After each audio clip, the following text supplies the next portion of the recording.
হরে কৃষ্ণা। রাধে রাধে বন্ধুরা, আমাদের বৃন্দাবন নিতাই শুক্লা চ্যানেলে আপনাদের সকলকে স্বাগত। সকল ভক্তবৃন্দের চরণে আমার প্রণাম। আপনারা সকলেই কেমন আছেন? আশা করি রাধা মাধবের কৃপায় সকলেই ভালো আছেন। তো আমরাও ভালো আছি। তো অনেকেই বন্ধুরা আমাদেরকে ফোন করছেন যে মাতাজি বৃন্দাবনে এখন কেমন গরম পড়েছে, বেশি না কম? তো দেখুন বন্ধুরা, বৃন্দাবনে কী হয়, এমনিতে মে জুন মাসে অনেক গরম পড়ে। তবে এবছর রাধারানীর কৃপা, যে এখনও এবছর মানে মে মাসের একদম প্রথমে 41-42 ছিল। তারপরে দেখুন ওয়েস্ট বেঙ্গল অনেক জায়গাতেই যেমন বৃষ্টি হচ্ছে, তাপমাত্রা একটু কম। এখানে বৃষ্টি তো সেরকম হয়নি, হয়তো এখানে কোনো দিন একটু ঝড় হচ্ছে, কখনো মানে বৃষ্টি কেমন 5-10 মিনিটের জন্য হয়তো একদিন দুদিন হয়েছিল। তো সেটাতেই মানে তাপমাত্রাটা একটু কমেছে। তো যেমন কোনো দিন এখন যেমন চলছে, কখনো 37, 38, 36, 34, 35 পর্যন্ত নেমেছিল। কিন্তু এখন যে মানে টেম্পারেচার যে দেখাচ্ছে, সেখানে দেখাচ্ছে যে কয়েকদিন পর, অর্থাৎ মানে মে মাসের যে 18, 19, 20 এই যে তারিখগুলো হবে, তখন কিন্তু প্রায় 42 মানে পেরিয়ে যাবে, 44 দেখা যাচ্ছে। যখন 19-20 তারিখ হয়ে যাবে মে মাসে, তখন দেখাচ্ছে 44। মানে ভাবুন, তাপমাত্রা অনেকটাই বেড়ে যাবে। কিন্তু কিছু তো করার নেই। মে মাসের শেষে নিশ্চয়ই তাহলে আরও বাড়বে। জুন মাসেও তাপমাত্রা অনেকটা, আগের বছর যেমন ছিল জুন মাসে প্রায় 47-48 এরকম তাপমাত্রা, মানে সকাল 9টার পরে বাইরে বেরোনো যাচ্ছিল না, আগের বছর যেটা হয়েছিল। আর বিকেল দিকেও সন্ধ্যে 6টা পর্যন্ত মানে এত তাপমাত্রা। 6টার সময়ও অনেক গরম, মানে 6টার পর বাইরে বেরোনো যাচ্ছিল, 6টা 6:30 পর। এখানে তো 7টা পর্যন্ত বন্ধুরা মানে পরিষ্কার থাকে। আমাদের যেমন ওয়েস্ট বেঙ্গলে আগে আগে সন্ধ্যা হয়ে যায়, এখানে কিন্তু না, মানে আমাদের বৃন্দাবনে অনেক পরে সন্ধ্যা হয়, প্রায় 7টা 15-20 পর মানে অন্ধকার হয় এখানে। মানে অনেক তাপমাত্রা অনেক বেশি। কিন্তু এর মধ্যে রয়েছে দেখুন অনেক সাধু মহাত্মা। অনেকের তো মাথার উপর দেখুন আমাদের ছাদ রয়েছে, কিন্তু অনেক সাধু মহাত্মারা রয়েছেন যারা রাস্তার সাইডেই কিন্তু বসবাস করছেন, তাই না? তিরপলের নিচে, গাছের নিচে। দেখুন তো, ওরা ভগবানের নাম করেই কিন্তু মানে এইভাবেই কিন্তু ওনারা রয়েছেন। অনেকে বন্ধুরা আমাদেরকে বলে যে বৃন্দাবনে সারা জীবন থাকবো। বলে গরমের সময় অনেক গরম, তখন হয়তো 1-2 মাস ওয়েস্ট বেঙ্গলে থাকবো।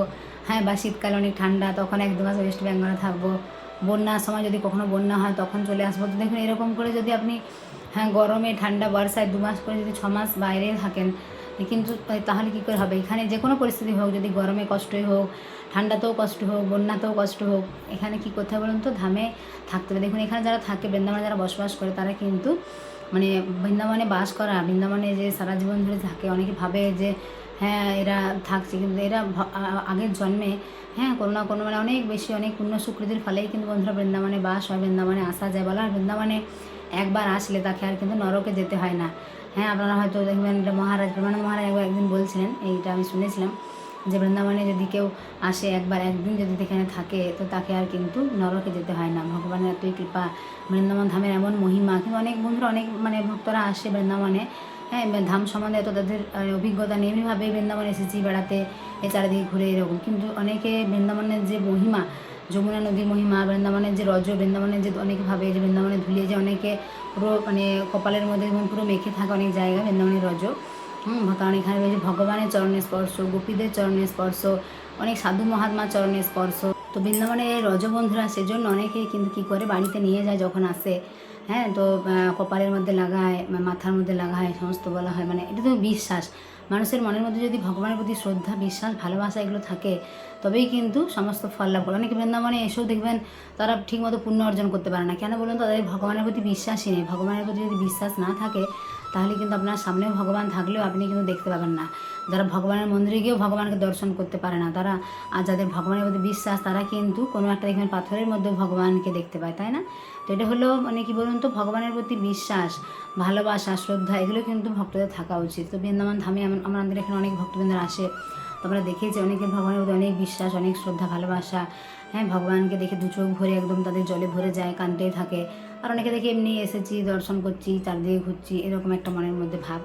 তো এরকম ধরা ঠিক নয়। বৃন্দাবন ধামে আসলে ভগবানের প্রতি একটা বিশ্বাস, শ্রদ্ধা, এগুলো তো থাকা দরকার। দেখুন তাদের, যারা বৃন্দাবনে আসে, তাদের নিশ্চয়ই পূর্বজন্মের কোনো সুকৃতির কারণে তারা বৃন্দাবনে আসতে পেরেছে। এমনি যে কেউ কিন্তু বৃন্দাবনে আসতে পারে না। অনেক কৃপা, রাধারানীর অনেক কৃপা হলে তবেই কিন্তু বৃন্দাবনে আসা যায়। তো আপনারা বন্ধুরা অনেকে ভাবেন যে বৃন্দাবন তো অনেক দূর, আমরা কী করে যাবো? তো এরকম কিছু নয় বন্ধুরা। এখন অনেক ভক্তবৃন্দরা আসে, প্রচুর বাঙালি আসে ওয়েস্ট বেঙ্গল থেকে। ট্রেনের সুবিধা রয়েছে। মথুরাতে নামলে, মথুরা থেকে বৃন্দাবন সেরকম বেশি দূরত্ব নয়, 40 মিনিটের রাস্তা, আপনারা আসতে পারবেন। তো যারা আসতে চান আমাদের এখানে থাকা 3 টাইম প্রসাদ দর্শনের সুব্যবস্থা রয়েছে, আপনারা যোগাযোগ করবেন। আর যেহেতু এখানে যেহেতু বাঙালি প্রসাদ পাওয়া যায়, নিজের ঘরের মতো ঘরের হোমস্টে বাড়িতে থাকা প্রসাদ পাওয়া, আমরা সুন্দর করে দায়িত্ব নিয়ে দর্শন করে থাকি মন্দিরগুলোতে, আপনারা যোগাযোগ করতে পারেন। তো আপনারা যারা বলছিলেন বন্ধুরা যে গরমের মধ্যে মাতাজি মে মাসে আসবো কিনা বা জুন মাসে, আর তো মানে যে কতগুলো দিন রয়েছে মে মাসের, তো জুন মাসে, তো দেখুন সেটা আপনারা যদি কোনো এমার্জেন্সি থাকে, অন্য সময় হয়তো ছুটি নেই আপনাদের আসতে হবে, সেটা ব্যাপারটা আলাদা। আর যাদের হাতে সময় রয়েছে বা পরে আসলেও হবে, কোনো এমার্জেন্সি নয়, তারা আমার মনে হয় গরমটা বাদ দিয়ে আসাই ভালো, কারণ গরমের মধ্যে আপনি দর্শন করতে পারবেন না, তাই না? তো আপনারা বন্ধুরা তখন মে জুন মাসটা পেরিয়ে গেলে জুলাই মাসে মাঝে মাঝে বৃষ্টি হয়, তখন তাপমাত্রা অনেকটাই কমে যায়। অগাস্ট মাসে আগের বছর তো সেপ্টেম্বর বন্যা হয়েছিল, সেটা আলাদা ব্যাপার, সব বছর তো আর হয় না। তো আপনারা সেপ্টেম্বর মাসে তো অনেক সুন্দর ওয়েদার, অক্টোবর নভেম্বরে তো খুব ভিড় হয়, কেননা তখন আমার দামোদর মাস। তো অক্টোবর মাসে তো বৃন্দাবনে সেই ভিড়, মানে প্রতিটি মন্দিরে এত ভিড় হয়, অনেক ভক্তবৃন্দ, অনেকে তো ভয়ে আসতেই পারে না, বলে এত ভিড়ের মধ্যে মাথায় দর্শন করতে পারবো না। কিন্তু কার্তিক মাসে ভগবানের ধামে আসা, এটা একটা অনেক মাহাত্ম্য, অনেকে জানে, তো সেই জন্য আসে। অনেকে তো সারা মাস থাকে, অনেকে 5 দিন 7 দিন 10 দিনের জন্য আসে, যার যেরকম সময় রয়েছে ভক্তবৃন্দরা। তো আপনারা বন্ধুরা অনেকে আমাদেরকে বলেন মাতাজি 1 জন যাবো, 2 জন যাবো, 3 জন, তো দেখুন 1-2 জনকে নিয়ে মানে 7 দিন 8 দিন গাড়ি করে দর্শন করেন, এটা অসুবিধা, ভক্তদেরই অনেক খরচা হয়ে যায়। তো আপনারা কী করবেন, গ্রুপ করে আসলে ভালো, মিনিমাম 5-6 জন, 6 জন, 8 জন, 10-12 জন আসলেও আমাদের এখানে সেই সুযোগ সুবিধাগুলো রয়েছে। আপনারা থাকা বা 3 টাইম প্রসাদ পাওয়া, দর্শন করা, সব ব্যবস্থাগুলো আমরা করে দেবো। তো আপনারা এরকম গ্রুপ করে আসবেন। তো আমার মনে হয় গরমটা বাদ দিয়ে আসাই ভালো, মানে মে জুন মাসে, কেননা তো তাপমাত্রা মানে এখন মানে কিছুদিন পর মে মাসের শেষ দিকে তো রাস্তায় বেরোলে পাগুলো পুড়ে যায়। আগের যেমন একাদশীতে হয়েছিল, আগের একাদশীতে যেটা আপনার ছিল মোহিনী একাদশী, তো সেদিনে আমরা যখন যাচ্ছিলাম কেসিঘাট, ভক্তবৃন্দদের দেখছিলাম যে এত কষ্ট, ওনারা বলছিলেন যে পাগুলো পুড়ে যাচ্ছে আমাদের। তখন বাজছিল সম্ভবত 10:30 এরকম বাজছে। তো 10:30টাতে মানে এমন পা পুড়ে যাচ্ছে, যারা সকালবেলা যারা ভোরের থেকে বেরিয়েছে, মানে কোন পরিক্রমা 5টা 6টা 7টা 8টা পর্যন্ত ঠিক আছে, তারপর 9টার পরে আর পরিক্রমা করা যাচ্ছে না, মানে পা পুড়ে যাচ্ছে। তো আমরা সেদিনে কেসিঘাটে তখন 10:30 বাজে, কিছু মাতাজি মানে কয়েকজন আমার পাশে বসেছিল, ওরাই বলছিল যে অনেক কষ্ট হচ্ছে, কারণ 3 ঘন্টার রাস্তা। এবার দেখুন যখন ঠান্ডা ওয়েদার থাকে সকালবেলা বা সন্ধ্যার পরে, রাত্রের দিকটা অনেকে সন্ধ্যার দিকেও 7টার পরে মানে পরিক্রমা করে, কারণ সেই সময় একটা সুন্দর হাওয়া দেয়। 8টা 9টা 10টা 11টা বৃন্দাবনের বন্ধুরা সারা রাত্রি পরিক্রমা হয়, এরকম কোনো ভয় নেই যে রাত্রেবেলা আপনি যদি 12টা 1টার সময় বাইরে বেরোন পরিক্রমার্কে, তখনও কিন্তু কিছু ভক্ত পরিক্রমা করে। আবার রাত্রি 2টো 3টার সময়ও করে, 4টা 5টা 4টার সময় ব্রহ্ম মুহূর্ত, তখন অনেক ভক্তবৃন্দরা করে। কিছুদিন আগে বন্ধুরা আমরা যখন প্রেমানন্দ মহারাজের দর্শনে গিয়েছিলাম 4:30টার সময়, তখনও দেখছিলাম কিছু ভক্তবৃন্দ পরিক্রমা করছে। অনেকে ভাবে যে রাত্রিবেলা ভয় কিনা, তো দেখুন বৃন্দাবনে এরকম কোনো ভয় নেই। এখানে অনেক সাধু মহাত্মা এমন অনেক রয়েছে, আমরা দেখতে পাই না, অনেক অদৃশ্য আত্মা বলা হয় বৃন্দাবনে, মানে রাত্রিবেলা তারা পরিক্রমা করে, কিন্তু আমরা দেখতে পাই না, ওনারা কিন্তু সবাইকে দেখতে পান। তো ওনাদের যে হাওয়া বাতাস সেগুলো কিন্তু সেই সময় মানে যে পরিবেশটা সেই সময় সেগুলো কিন্তু মানে অনুভব করা যায়।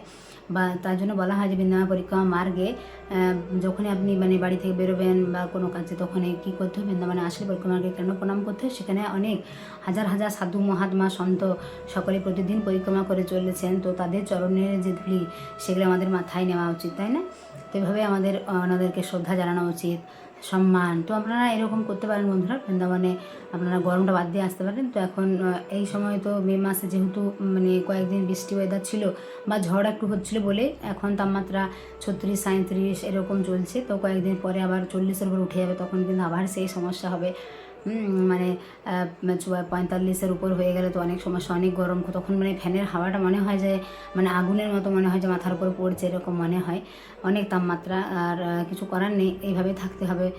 কারণ বৃন্দাবন ধামে ভগবানের কৃপা লাভ করার জন্য কিন্তু গরমের মধ্যেও যে কষ্ট, কারণ দেখুন সাধু মহাত্মারা কত কষ্ট করে আছেন, তাই না? তিরপলের নিচে, গাছের নিচে, ওনাদের কত কষ্ট হচ্ছে। তো সেটা যদি ভাবা হয় যে ওনারা কত কষ্ট করে আছেন, সেখানেই সাধন ভজন করছেন, কেউ প্রসাদ দিলে ওখানেই তারা প্রসাদ পাচ্ছেন, ওখানে আছেন, শীতকালেও কত কষ্টের মধ্যে রয়েছেন।